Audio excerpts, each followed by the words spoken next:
नमस्कार, सगरमाथा विशेषमा हार्दिक स्वागत छ। म टङ्क खनाल।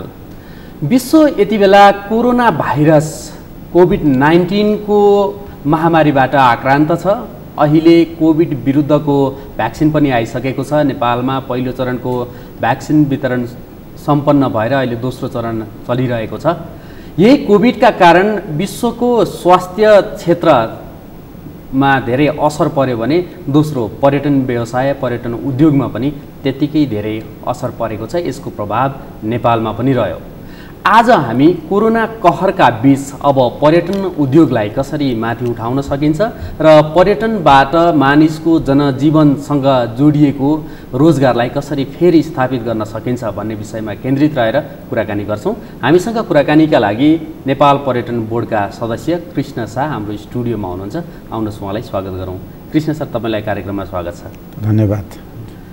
विशेष गरी कोभिडका कारण पर्यटन क्षेत्र तहस नहस भयो। यही बेलामा तपाईँ नेपाल पर्यटन बोर्डको सदस्यको रूपमा नियुक्त हुनुभएको छ। नयाँ जिम्मेवारीका साथ पर्यटन उद्योगलाई माथि उठाउने अभिलाषाका साथ यो ठाउँमा हुनुहुन्छ। यो कति चुनौती देख्नु भएको छ, कति अवसर छ कोभिड र पर्यटन? अत्यन्तै महत्त्वपूर्ण विषय हो यो। अहिले विश्वको खास गरेर चाहिँ यो पर्यटन भन्ने बित्तिकै रमाइलोसँग घुम्ने विषय हो, एउटा मनोरञ्जनसँग गाँसिएको विषय पनि हो र सिकाइसँग गाँसिएको विषय पनि हो। यो सामान्य जीवन भएको बेलामा मान्छेले यसलाई बढीभन्दा बढी उपभोग गर्छ। यो चिज चाहिँ मान्छेको जीवन नै असामान्य भए पछाडि स्वाभाविक रूपमा यो चाहिँ यसको प्रत्यक्ष यसको असर चाहिँ पर्यटनमा पर्यो नै।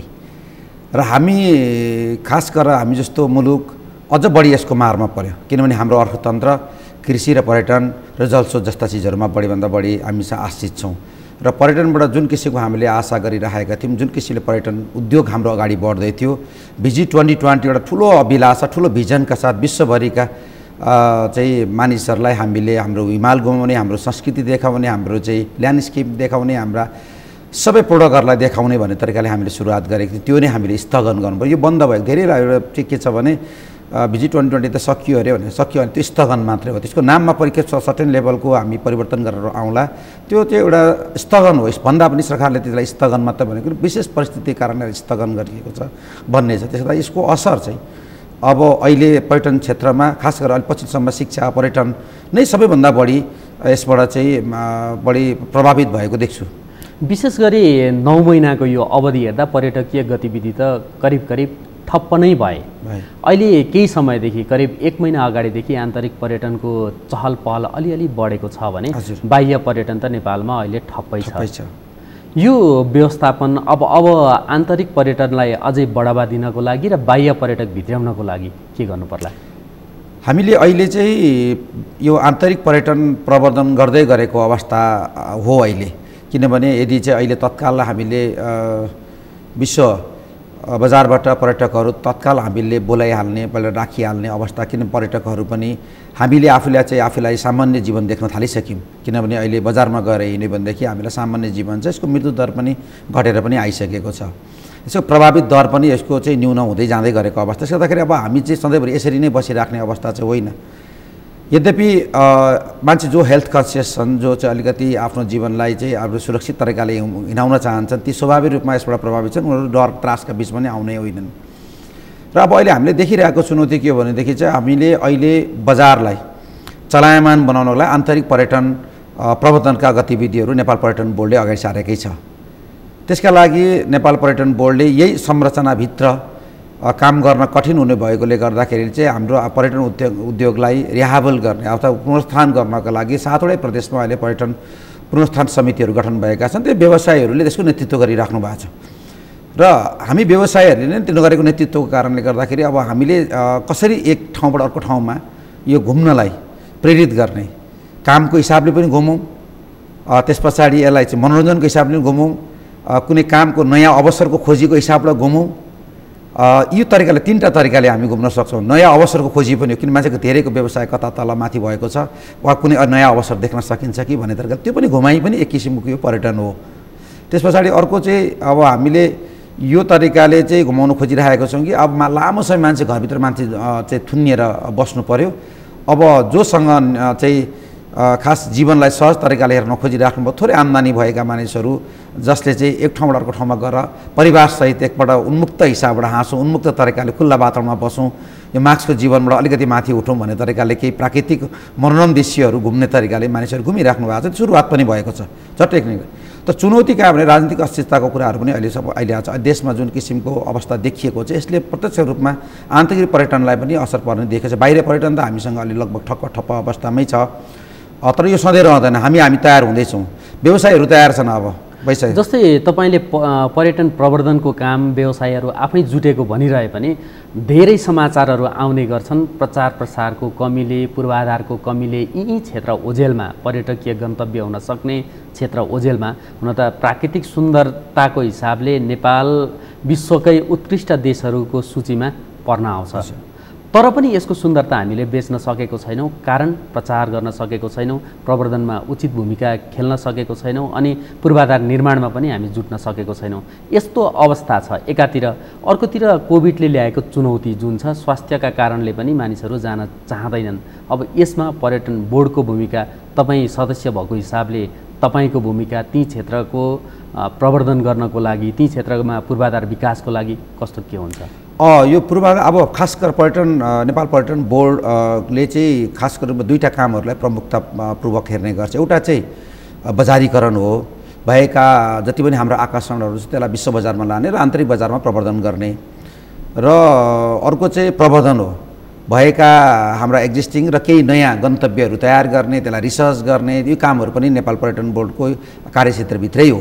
यद्यपि पूर्वाधार विकास चाहिँ तुरुन्तै आजको भोलि हुन सक्ने अवस्था पनि होइन। हामी त्यसको प्रक्रियामा नेपाल सरकार पनि लागेको छ, र अहिले लगानी अलिकति पूर्ण रूपमा सुरक्षित नभएको मान्छेले महसुस गरेको छ। वास्तवमा त्यो स्वाभाविक रूपमा देखियो पनि कयौँ मानिसहरूले लगानी गरेको कुरा 8 महिनासम्म 9 महिनासम्म व्यवसायहरू त्यतिकै बस्नु पर्यो, त्यति ठुलो लगानीहरू, त्यसको ब्याङ्कको ब्याजहरू तिर्नलाई कति गाह्रो भयो।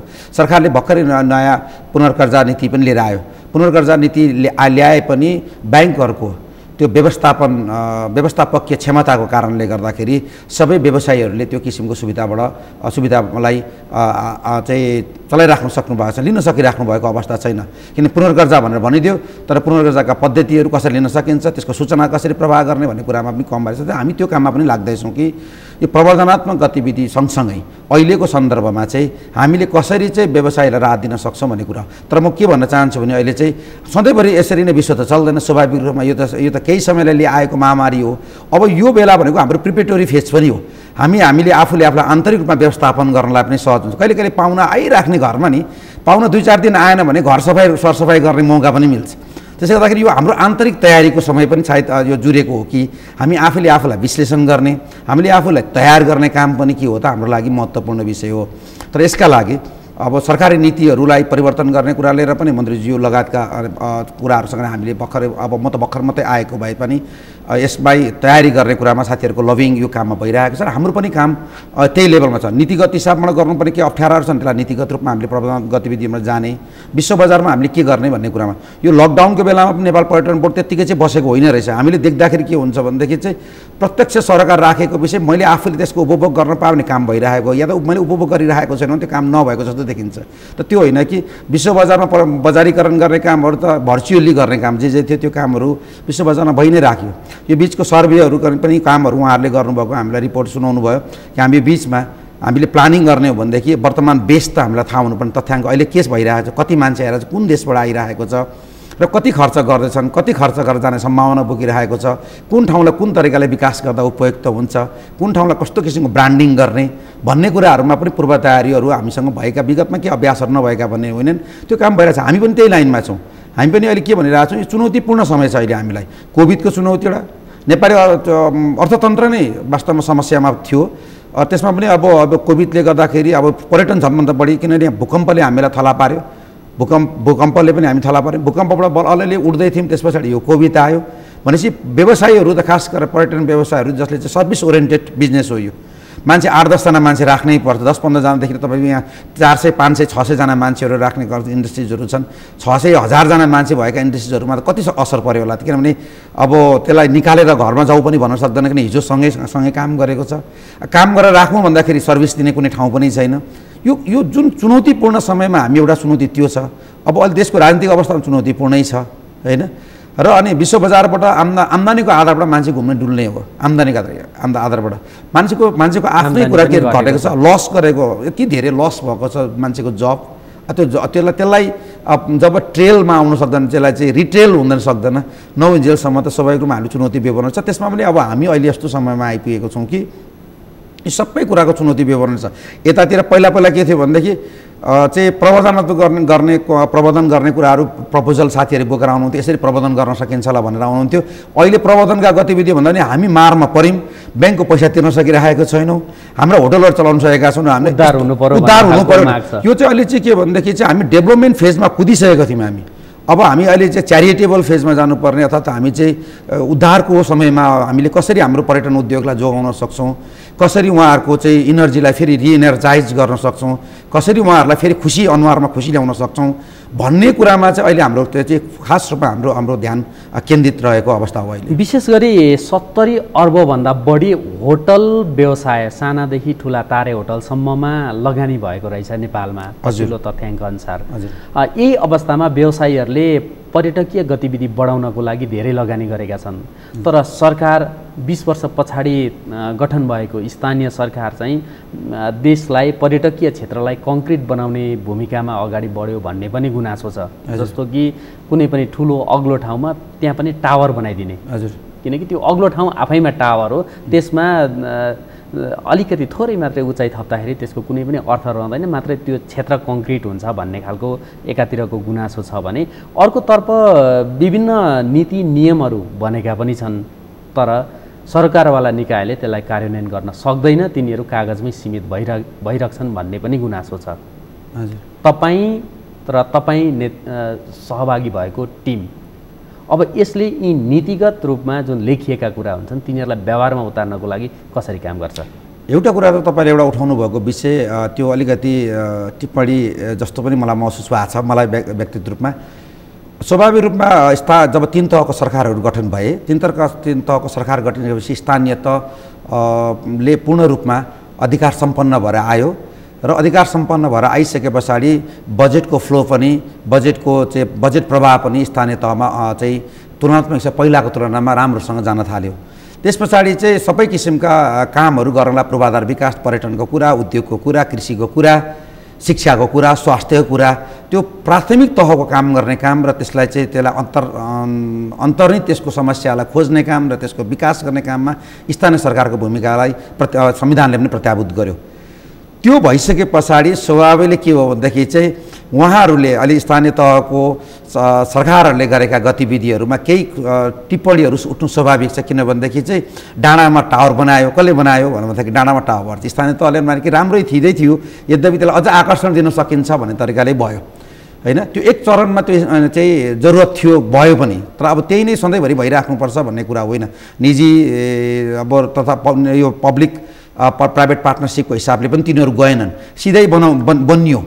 अब गाउँपालिकाहरूले टावर बनाइदिए, अब गौशाला भोलि कसरी सञ्चालन गर्ने, त्यसको मर्मसम्मार कसरी गर्छ, त्यसको चाहिँ सञ्चालन पद्धति के हुन्छ भनेको स्वाभाविकले केही दुविधाहरू छन्। त्यही चिजलाई हामीले चाहिँ पब्लिक प्राइभेट पार्टनरसिपमा लिएर गएको थियौँ भनेदेखि पब्लिक फन्ड पनि मोबिलाइज हुन्थ्यो, अनि त्यसपछि प्राइभेट फर्महरूले पनि आफूलाई त्यसमा चाहिँ व्यापारिक गतिविधि गर्न सक्थ्यो होला। त्यो कुराहरू त कम भयो, तर पनि अहिले हामीले के देखिरहेको छौँ त्यसमा टुरिज्म बोर्डको पनि भूमिका अब त्यसभित्र पनि जानुपर्ने जरुरी देखिरहेको छौँ। त्यो काम हामी गर्छौँ पनि भनिरहेको छौँ। एउटा के भने स्थानीय तहसँग स्रोत सम्पन्न स्थानीय तहहरू छन्, त्यसलाई चाहिँ हामीले अहिले चाहिँ सल्लाहकारको भूमिका, परामर्शको हिसाबबाट के गर्दाखेरि विश्व बजारमा त्यो ठाउँको बजारीकरण गर्न सक्छौँ, कुन चिजलाई लान सक्छौँ र के गर्नुपर्छ, त्यो एउटा एक्सपर्टिज चाहिँ सेयर गरिदिने ठाउँ भएन। त्यसले गर्दाखेरि उहाँले देखिराख्नुभयो, जानिराख्नुभयो, बोकिराख्नुभयो कुरा नै बजेटमा रिफ्लेक्सन भयो। त्यसले गर्दाखेरि यस्ता गतिविधिहरू, कङ्क्रिटिङ कुराहरू, बाटो राम्रै थियो, त्यो अर्ग्यानिक बाटो भनौँ न, एक किसिमले हेर्नु कति मजाको बाटो थियो, ढुङ्गाहरू छापेका थिए, त्यो माथि अहिले लगेर त्यो मधेसमा बनिएका पहाडमा पनि त्यो कङ्क्रिट ब्लकहरू लगेर बाटो बनाइदिनु भयो। हेर्दा त राम्रो देखियो,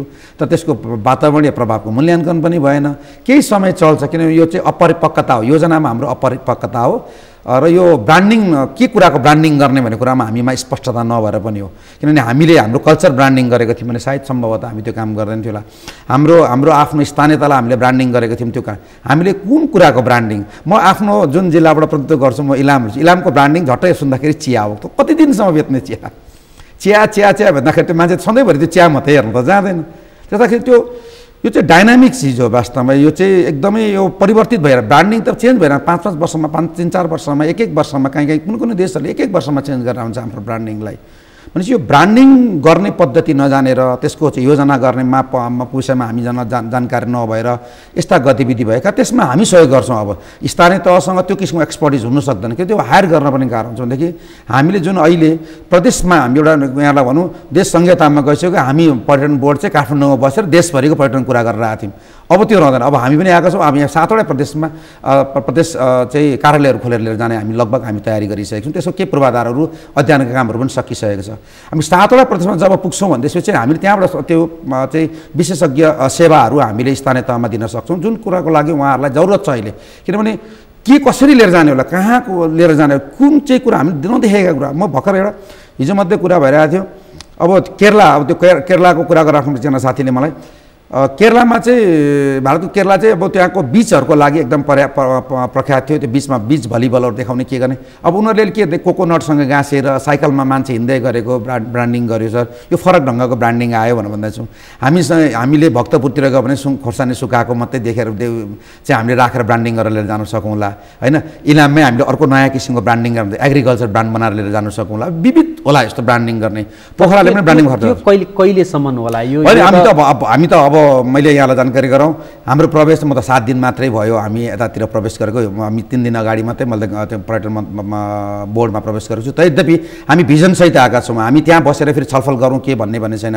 हामीले यसलाई के गर्न खोजिरहेका छौँ भनेदेखि चाहिँ पहिला त एउटा तथ्याङ्क हुनु पऱ्यो कि हामी कुन बेस लाइनमा छौँ भनेर। पहिला हामी त्यो नीतिगत स्पष्टता भन्दा पहिला चाहिँ हामी नेपालमा आउने पर्यटकहरूको एभरेज बसाइ कति छ, कुन क्षेत्रमा बढी उहाँहरू बसिरहनु, कुन कुरामा आकर्षित भएर आइराख्नु भएको छ, एभरेज उहाँको एक्सपेन्डिचर कति छ, अब हामीले कति बढाउन सक्छौँ, कुन देशलाई टार्गेट गर्ने।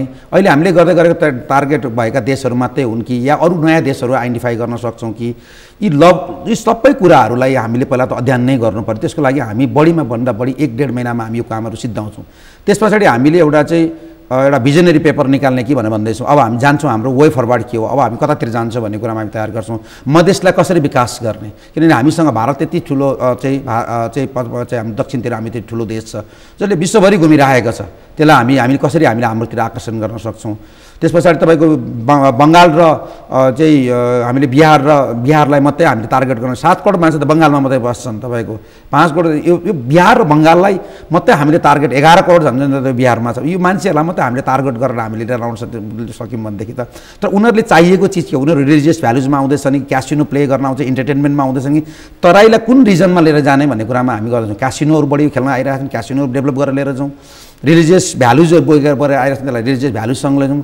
मिड हिल छन् होइन, मध्य पहाडहरू छन्, त्यसलाई हिल स्टेसनको लेभलमा डेभलप गर्नु चाहिँ काश्मीरहरू हामी देखिरहेका छौँ। हिल स्टेसन्सहरू स्विजरल्यान्ड, मतलब यो ठाउँलाई मिड हिललाई हामीले हिल स्टेसनको लेभलमा डेभलप गर्ने र ट्र्याकिङ र माउन्टेनिङको लेभलबाट हामीसँग अप्पर चाहिँ एरिया त हामीसँग छ, जुन हिमाली एरियाहरू जुन छ त्यो हामीले यो सबै ठाउँमा हामीले फरक तरिकाले हामीले प्लानिङ गर्ने भन्ने सोच बनाएका छौँ। मान्छेको पर्सेप्सन अनुसारले हामीले इन्टरटेनमेन्टको कुरा गर्नु खोज्छौँ। तराईमा इन्टरटेनमेन्टलाई बढी फोकस गरेर लिएर जाउँ। इजी एक्सेस आउँछ जान्छन्, त्यो कुरालाई हामी स्टे बढाउने। मधेसमा आइरहेका छन् वास्तवमा अहिले मान्छेहरू। तपाईँले भन्दै गर्दाखेरि सबैभन्दा धेरै पर्यटकहरूको गुनासो नेपालीहरू नै पनि लामो समय विदेश बसेर आउनेहरूको गुनासो के हुन्छ भने त्रिभुवन विमानस्थल आउनुभन्दा अगाडिसम्मको नेपालको छाप र त्रिभुवन विमानस्थलमा अवतरण भइसके पछाडिको नेपालको छाप आकाश पतालको फरक हुन्छ। 1 महिना बस्न आएको एउटा विदेशी पनि 3 दिन बसिसके पछाडि ऊ काठमाडौँमै 3 दिन बसेपछि अगाउँछ र आफ्नो भ्रमण प्याकेजलाई पनि छोट्याएर फर्किन्छ भन्ने खालका टिप्पणीहरू पर्यटन व्यवसायीहरूले नै गर्छन्। अब यसरी आफूले सोचेको, आफूले देखेको, आफूले पढेको हिसाबमा आउने एउटा पर्यटक आफ्नो योजनाअनुसार पनि बस्न सक्दैन भने तिनीहरूलाई राख्ने कसरी?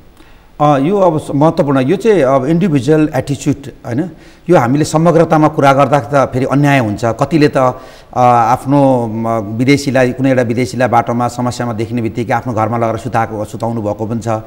कतिलाई समस्या परेर अझै यो लकडाउनको बेलामा कयौँ विदेशीहरूलाई नेपालीहरूले अत्यन्त आर्थिकताका पूर्वक राख्छन्। झन्डै 30 झन् 60 देशका चाहिँ विदेशीहरू चाहिँ त्यति अलपत्र परेका पनि थिए नेपालमा आएको बेलामा कहाँ जाने कसरी बस्ने भन्ने कुरा त्यस्तो बेलामा देखाएको हार्दिकता पनि त त्यो हार्दिकता जसले देखाउनु भयो उहाँप्रति अन्याय हुन्छ होला तर हामी के सुरुवात गर्छौँ एउटा जनचेतनाको विषय पनि यो एवारनेस क्रिएसन गर्नुपर्यो वास्तव हाम्रो इकोनोमी नै केमा चाहिँ आधारित छ यही कुरामा हामीले स्कुलबाट सुरुवात गर्नुपर्ने छ हामीले एकैचोटि त्रिवेणी अन्तर्राष्ट्रिय विमानस्थलमा बसेका मान्छेहरूलाई 5 दिनको तालिम दिएर अब हामीले आउने बित्तिकै तपाईँले नमस्कार गर्नुहोस् तपाईँको हार्दिकता यो हुनुपर्छ यो त सर्ट टर्म हुन्छ यो यसले लङ टर्म इफेक्ट पार्ने होइन हामी चाहन्छौँ स्कुलको यदि हाम्रो इकोनोमी नै एग्रिकल्चरमा हाम्रो इकोनोमी नै पर्यटनमा छ भनेदेखि अनि त्यसपछि हाम्रो वाटर रिसोर्स बेस हाम्रो इकोनोमी छ भनेदेखि त वाटर रिसोर्स इन्जिनियरिङको डेभलपमेन्टको कुराहरू त्यसपछि पर्यटनमा त स्कुल लेभलबाट पढाउनु सुरु गर्नुपर्ने छ स्कुल लेभलबाट पढाउनु सुरु गर्दैछौँ हामी किनभने हामीले पहिला ट्राफिकको पढाइ कहाँ पढ्यौँ त भन्दाखेरि हामीले लेखेको चाहिँ किताबहरूमा हामीले चाहिँ रातो बत्ती बल्यो भनेदेखि चाहिँ रोकिनुपर्छ भन्ने कुरा बुझ्यौँ र त्यसलाई हामीले कसैले हामीले ट्राफिक पढाइराख्नु पर्दैन हामी आफै जान्छौँ रातो बत्ती परेन हामी रोकिन्छौँ भनेपछि त्यो स्कुलबाट सुरुवात गरेर एउटा पर्यटक हामी भेट्छौँ भनेदेखि हाम्रो हार्दिकता किनभने मैले अब अस्ति भर्खर पनि कोरिया हेरेँ फिलिपिन्स हेरेँ उहाँहरूमा यति हार्दिकता छ नि त्यो हस्पिटालिटी के उहाँहरू सिक्न सक्छौँ भने हामीमा पनि हार्दिकता नभएको मान्छे भने मनको धनी हो हामी वास्तवमा तर यहीँनिर भ्यालीतिर होला अलिकति सिटीको मान्छेहरूको सिटीमा बस्ने सहरको एउटा चाहिँ सहरको चरित्रभित्र हामीले विदेशीहरूलाई हाम्रो पर्यटकहरूलाई पनि हेरिदिँदाखेरि चाहिँ कहिले अन्याय हुन्छ त्यो अन्याय चाहिँ मैले पनि स्वीकार्छु तर हामी त्यसको सुरुवातको लागि हामी कसरी अहिले त्यसको कामको सुरुवात पनि भएको छ सिटी चरित्रबाट अब हामीले हाम्रो त्यसै सिटी चरित्रबाट हाम्रो पर्यटन बिग्रिरहेको भनेदेखि त हामीले उहाँहरूको मोबिलिटी के गर्नु पर्यो त अब यो ठाउँ नयाँ गन्तव्यहरू खोज्ने नयाँ गन्तव्यतिर लिएर जाने अब त दुईवटा अब अन्तर्राष्ट्रिय विमानस्थलहरू पनि एउटा अन्तर्राष्ट्रिय विमानस्थल चाहिँ सञ्चालन नै भइसक्यो अब अर्को तयारीको अवस्थामा छ दुवै अन्तर्राष्ट्रिय विमानस्थलहरू भइसकेपछि सायद त्यहाँबाट पनि हाम्रो हार्दिकताहरू पश्चिमको हार्दिकता मिसिन थाल्ला बिचको हार्दिकता पोखरामा पाउँदै गरेको हार्दिकता त्यहाँ मिसिन थाल्ला किनभने यो क्रमले बिस्तारैसँगले गति लिने हो अब आजको भोलि नै तर अब यसमा अर्को कुरा चाहिँ यहाँलाई म जोड्न सक्छु हाइजिन यो सफाइ सबभन्दा महत्त्वपूर्ण विषय हो त्यो कुराको लागि पनि हामीले एउटा क्याम्पेनिङको सुरुवात गर्ने कसरी क्याम्पेनिङ गर्ने विद्यार्थी प्रयोग गर्ने स्टेक होल्डर्सहरू प्रयोग गर्ने अनि यो कामहरूको लागि सुरुवात चाहिँ एउटा यो हामीले मात्रै पर्यटन बोर्डले मात्रै सबै कुराको सम्भव छैन यो इन्टर रिलेटेड इस्युजहरू छन् समन्वयकारी भूमिका तपाईँहरूले हामी निभाउँछौँ हामी आवाजलाई चाहिँ मन्त्रालयसम्म पुर्याउने सम्बन्धित मन्त्रालय गजगचाउने सम्बन्धित इन्स्टिट्युसन्सहरूलाई गजगचाउने सम्बन्धित सरकारवालालाई जस्तै मैले यहाँहरूलाई भने कति चाहिँ राजनीतिक व्यक्तित्वहरूलाई उहाँहरूलाई पनि त्यही लेभलमा कुराकानी गरौँला व्यवसायीहरूलाई पनि आफ्नो चरित्र आफ्नो अवधारणा आफ्नो चाहिँ धारणाहरूलाई कसरी अगाडि राख्न सकिन्छ कति परिवर्तित गर्नुपर्ने होला कतिले ठगेका पनि छन् नि सबै राम्रो छन् भन्ने कुरा म भन्न सक्दिनँ हामी पनि व्यवसायबाट मैले प्रतिनिधित्व गर्छु सबै व्यवसाय ठिक छन् पनि म भन्न सक्दिनँ तर समग्रतामा सबै व्यवसाय ठिक छैनन् भनेर भनिदिँदाखेरि चाहिँ गर्नेहरूमाथि अन्याय हुन्छ त्यो चाहिँ गर्नु हुँदैन त जसले गलत गरेको छ त्यसलाई पनि हामी अब चाहिँ बिस्तारै के भनेदेखि अरूतिर त्यही पर्यटक पुलिसको व्यवस्था छ कसरी कुनैले अन्याय पर्यो भने तुरुन्तै सुनवाई हुने यहाँ पनि छ हामीसँग पर्यटन अब प्रभावकारिताको केही समस्याहरू छन् त्यसलाई अब हामी पुरा गर्छौँ स्वाभाविक रूपमा त्यसलाई समन्वय पनि गर्नुपर्ने छ अब यो सँगै पर्यटन र रोजगारीलाई थोरै जोडौँ तपाईँ रोजगारीकै क्षेत्रमा स्वरोजगारको एउटा अभियान नै चलाएर हिँडिराखेको पर्यटनका क्षेत्रमा झन्डै 4 लाख मानिस प्रत्यक्ष रोजगारी 3.5 लाख चाहिँ अप्रत्यक्ष भनेको मौसमी रोजगारी फाटाफुट्टा मात्रै काम गर्ने र 11 लाखभन्दा बढी चाहिँ अप्रत्यक्ष रूपमा कुनै न कुनै रूपमा रोजगारी पाइराखेको पर्यटन व्यवसायबाट यो चाहिँ चैत 11 अगाडिको तथ्याङ्क हजुर यस पछाडि धेरैको रोजगारी गुम्यो धेरै चाहिँ व्यवसाय नै परिवर्तन गर्ने ठाउँमा र जागिर नै अर्को ठाउँमा गर्नुपर्ने ठाउँमा त्यो परिस्थितिमा पनि पुगे अब यसरी रोजगारबाटै पलायन हुँदै गर्ने अनि पर्यटनलाई नै आधार मानेर पर्यटकीय गतिविधि नै म गर्छु भनेर बस्नेहरूलाई पर्यटनसँग रोजगारी कसरी जोड्न सकिन्छ होइन अब यो सर्भिस ओरिएन्टेड चाहिँ बिजनेस यो इन्डस्ट्रिज हो मेनली त्यस कारणले गर्दाखेरि यसले अत्याधिक रोजगार सिर्जना गर्छ र अप्रत्यक्ष रोजगार यसले बढी सिर्जना गर्छ अरू जस्तो होइन यो अप्रत्यक्ष रोजगार अत्यन्तै धेरै सिर्जना गर्छ किनभने होटल चल्नु भनेको सबै कुरा म आजै त्यहाँ के अरे ठमेरबाट आइरहेको थिएँ सर पैसै अब त्यो एउटा चाहिँ ट्याक्सी चालकले भन्छ के भन्छ भनेदेखि मैले यो त्योले उसको बेस चाहिँ ठमेल रहेछ अब यो ट्याक्सी चालक पनि प्रभावित छ ट्याक्सी चालकको प्रभावित हुनु भनेको उसको चाहिँ उसले किन्दै गरेको ग्रोसरी दोकान पनि प्रभावित छ ग्रोसरी दोकान प्रभावित हुनु भनेको उसले चाहिँ जुन किसानबाट उसले प्रोडक्सन लिँदै तिनीहरू पनि प्रभावित छ भनेपछि यो त चेन अफ चाहिँ इफेक्ट हो यो धेरैलाई असर परिरहेछ अब मैले चाहिँ के कुरा गर्न खोजिरहेको छु भनेदेखि मेरो व्यक्तिगत कुरा पनि गरौँ, त्यसलाई मैले चाहिँ अब मेरो आफ्नो बोर्डको नीति तथा कार्यक्रममा लिएर जान त बाँकी नै छ। यद्यपि हामीले अहिले के भनेदेखि हामीले देखिरहेको पर्यटनको हबहरू भनेको चारवटा हबहरू, अब एउटा चाहिँ अब काठमाडौँ नै भइहाल्यो, त्यसपछि पोखरा भयो, चितवन भयो होइन, लुम्बिनी भयो, यो किसिमले हामीले यो हबहरू देख्दैछौँ। Why should not others also, किन एउटा चारवटा हबमा मात्रै हामी किन घुमिरहेका छौँ त, किन नयाँ गन्तव्यहरू तयार गर्न सकेन, एउटा कुरा। दोस्रो कुरो के भनेदेखि चाहिँ व्यवसायहरू मात्रै पनि होइन, व्यवसाय त सबै व्यवसायी, तर ठुला व्यवसायहरू मात्रै होइनन्, ग्रामीण गाउँका मानिसहरूले, गाउँको मान्छेले अहिले के हुन्छ भने चाहिँ लगानीमा अलिकति के समस्या देखिरहेछ भनेदेखि चाहिँ ठुला लगानी आकर्षित भएनन् भनिरहेछ, किनभने स्वाभाविक लगानी आकर्षित हुन गाह्रो भएको छ। यद्यपि अहिले के भनिरहेको छ भने एउटा गन्तव्य, सिङ्गल डेस्टिनेसन्स, मल्टी प्रोडक्ट, एउटा गन्तव्यमा धेरै हामी के गरौँ चाहिँ आकर्षणहरू तयार गरौँ, एउटा आकर्षणको लागि एउटा गाउँको लगानी गरौँ। लगानी नै भएन भन्दैछौँ, लगानी गर्न आइरहेको छैन कोही मान्छे, अहिले झन् लगानी। तर अहिले ऊर्जामा तपाईँले खोल्नुभयो, ब्याङ्कको सेयरहरू खोल्नुभयो भने मान्छे लाइन लागेर पैसा तिर्न तयार छन्, मेरो पैसा मेरो लिइदेऊ भनेर सेयर हाल्न तयार छन्, तर एउटा होटलको लागि लगानी गर्न तयार छैन। त्यसले गर्दाखेरि चाहिँ अपनत्व पनि गाह्रो छ। त्यस कारणले गर्दाखेरि अहिले चाहिँ single destination multi product, one destination one village investment मैले आफूले सोचिरहेको। त्यसपछि एउटा गाउँले जस्तै भन्नु एक्जाम्पलको लागि मैले इलामबाट प्रतिनिधित्व गर्ने भएको मैले थोरै इलामको कुराकानी गरेँ। इलामको कन्याम क्षेत्र र अन्तु क्षेत्र अहिले अत्यन्त धेरै अहिले मान्छेहरू जान्छन्, दिनको 3500 जति मान्छेहरू बस्न खान सक्नु नभएर गाडीमा सुत्छन् अहिले। अब त्यहाँनिर चाहिँ जम्मी हामीले मल्टी प्रोडक्टै दिन सकेन, धेरै आकर्षणहरू दिन सकेन भने एउटा लगानी गर्नेले चाहिँ एउटा गाउँकोले लगानी गरेर नयाँ प्रोडक्टहरू बनाउन्, उनीहरूले त्यसको सेयर ल्याउन्, त्यसको व्यवस्थापकीय कुराहरूमा चाहिँ हामीले सहजीकरण गरिदिउँ, राम्रो इन्भेस्टर्सहरूलाई त्यसको सहजीकरणको चाहिँ नेतृत्व गर्न दिउँ। हामी त्यसका लागि चाहिँ हाम्रो नीतिगत सहजीकरण कुन लेभलमा गरिदिनुपर्छ त्यो कुरा हामीले गर्ने हो। अब त्यसले गर्दाखेरि चाहिँ स्वरोजगारको हिसाबबाट अब मैले चाहिँ म रोजगारसँग पनि गाँसिने र तालिमहरूसँग त्यसले क्वालिटी प्रोडक्सन्स, क्वालिटी डेलिभरी, अघि भन्नु पनि यो राम्रो व्यवहार भएन, राम्रो चाहिँ जस्तो खोजेको उसले त्यो सुविधा पाएन भनेदेखि चाहिँ हामीसँग जनशक्ति पनि त राम्रो छैन नि। हामीले जनशक्ति पनि राम्रो उत्पादन गरौँ, त्यो जनशक्तिले दिने व्यवहारमा रिफ्लेक्सन हुन्छ, त्यही कुरा परावर्तित हुने हो। त्यसदाखेरि हामी त्यो जनशक्ति पनि राम्रो बनाऊ भन्ने कुरामा छौँ। जनशक्तिलाई त्यो अब जस्तै त्यहाँ हाम्रो नेपाल पर्यटन बोर्डभित्र पनि चाहिँ जनशक्ति विकास तालिम महाशाखा नै छ, रिसर्च युनिटहरू छ, त्यसलाई नै अझै राम्रोसँग बनाएर ल्याउँ ताकि राम्रो करिकुलम बनाऊ होइन। अब पहिला अब हिमालहरू पढ्ने विषय पढ्ने कुराहरू थिएन, अब विश्वमा अब हिमाल पढ्ने अब सुरु भएको छ, हिमाल पढ्न पाउन थालिएको छ। यसरी नै हाम्रा कल्चरहरूलाई पनि पढ्ने आधार तयार गर्नु, त्यो कल्चरलाई चाहिँ टुरिज्मसँग लिङ्क गर्ने कुराहरूमा र सेल्फ इम्प्लयमेन्ट। अहिले चाहिँ के भयो भने वेजेस इम्प्लयमेन्ट हाई भयो। अहिले चाहिँ के भन्दै एउटा ठुलो होटलमा 1000 मान्छे रोजगार पाए भन्ने छ। त्यो भन्दाखेरि अब सेल्फ इम्प्लयमेन्टमा लाने होमस्टेहरू तयार गर्ने, होमस्टेसँग रिलेटेड चिजहरू अरू तयार गरेर लिएर जाने। हामीले सबै कुराहरू कञ्चनजङ्घा चढ्न जानु पऱ्यो भने काठमाडौँबाट सबै कुरा लिएर जानुपर्छ भने हामीले अब स्थानीय तहमै त्यो मान्छेहरू तयार गर्ने। स्थानीय तहमा किन एस्युरेन्स छैन, ट्राभललाई पनि के छैन, एस्युरेन्स छैन। के भने त्यहाँ म गएँ भनेदेखि मैले त्यहाँको स्थानीय उत्पादन खान पाउँछु, त्यहाँ ग्रोसरी सप छ, त्यहाँनिर चाहिँ एग्रिकल्चर फार्म छ, त्यहाँबाट किनेर ल्याएर मलाई चाहिँ खाना दिन्छ भन्ने कुरा निश्चित हुनु भने ट्राभलले हेलिकप्टरमा हिँडेर त्यति महँगो भाडा तिरेर चाहिँ हेलिकप्टरमा सब्जी त बोकेर जाँदैन, स्वाभाविक रूपमा जाँदैन। गर्दाखेरि यो लिङ्क के हो भनेदेखि सेल्फ इम्प्लयमेन्टमा लिएर जानको लागि चाहिँ हामीले होमस्टेहरू तयार गर्ने, स्थानीय प्याकेजहरू स्थानीय स्तरमा तयार गर्ने, स्थानीय प्रोडक्सनहरू बनाउने, यो कामहरू गर्नको लागि पनि हाम्रो भूमिका चाहिँ त्यसो प्रवर्धनात्मक भूमिका रहन्छ। सबै कुरा त हामीले गर्ने होइन, हामी समन्वयकारी भूमिका हामी अब अन्तिममा धेरै पर्यटन व्यवसायीहरूको आशा अपेक्षाको केन्द्र भनेको सरकार नै हो। नीतिगत कुरादेखि लिएर व्यावहारिक सम्पूर्ण व्यवस्थापन मिलाउने सरकारले भन्ने अपेक्षा छ। त्यही क्रममा तपाईँ पनि एउटा सरकारको अङ्गका रूपमा नेपाल पर्यटन बोर्डको सदस्यको रूपमा काम गरिरहनु भएको छ। पर्यटन व्यवसायीका आशा अपेक्षा पुरा गर्नको लागि तपाईँ सफल बन्नुहोस्, तपाईँलाई शुभकामना पनि। अनि तपाईँले गर्ने प्रतिबद्धता के रहन्छ? मेरो प्रतिबद्धता के भनेदेखि म ग्रामीण पर्यटनलाई अत्यन्तै प्रवर्धन गर्ने, ग्रामीण पर्यटनलाई उजागर गर्ने र हामीले हाम्रो प्रत्येक ठाउँहरूलाई चाहिँ एउटा पर्यटकीय गन्तव्यको रूपमा, उत्कृष्ट गन्तव्यको रूपमा विकास गर्नको लागि, त्यसको बजारीकरण गर्नलाई, त्यसको ब्रान्डिङ गर्ने काममा मेरो उत्कृष्ट भूमिका रहन्छ।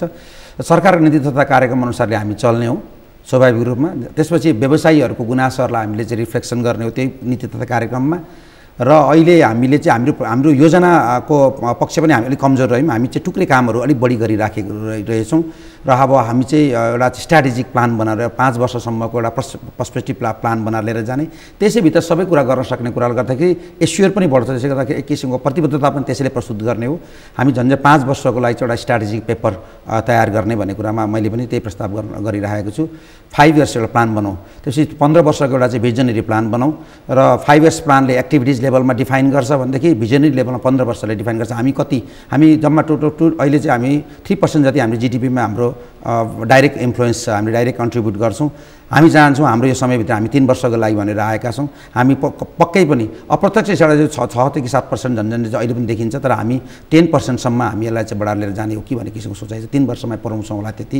र यसका लागि सरकारले गरेका निर्णयहरू र चाहिँ व्यवसायहरूको गुनासाहरूलाई चाहिँ एक किसिमले फ्युजन त्यहाँबाट हामीले कार्यक्रम बनाउनुपर्छ। सरकारको नीतिगत कुरा पनि आउनुपर्ने छ, व्यवसायहरूको समस्या गुनासाहरूलाई त्यसभित्र राख्दा एउटा फ्युजन जुन एउटा प्लान हुन्छ त्यो प्लान नै हाम्रो चाहिँ पर्सपेक्टिभ प्लान हो। त्यसैमा आधारित भएर हामी चल्ने हो। हाम्रो व्यक्तिगत धारणाहरू भन्दा पनि सबै देशभरि भएका व्यवसायीहरूको भावनालाई नै हामी बढीभन्दा बढी फोकस गरेर लिएर जाने हो। हामीले हाम्रो ठाउँलाई चिनाउने र पर्यटकहरूलाई विश्व बजारभित्र नेपाली पनलाई लिएर जाने भन्ने कुरालाई लिएर हामी विश्वस्त छौँ, हामी पुर्याउन सक्छौँ। हस्, समय र संवादको लागि तपाईँलाई धेरै धन्यवाद। धन्यवाद यहाँलाई पनि मलाई यो अवसर दिएर पर्यटनको विकास र प्रबन्धनको विषयमा सबै आम चाहिँ दर्शक तथा व्यापारी साथीहरूलाई पनि एस्योर गर्न सके, त्यसको लागि यहाँलाई पनि विशेष धन्यवाद। दर्शकवृन्द, आज हामीले नेपालमा पर्यटन प्रवर्धन गर्नका लागि चाल्नुपर्ने कदम, पर्यटनका क्षेत्रमा देखिएका चुनौती र ती चुनौती समाधान गर्नको लागि सरकार र व्यापारी व्यवसायीले चाल्नुपर्ने कदमका विषयमा केन्द्रित रहेर कुराकानी गऱ्यौँ। हस् त, आजको कार्यक्रम यति नै। हामी सबैलाई बिदा दिनुहोस्। नमस्कार।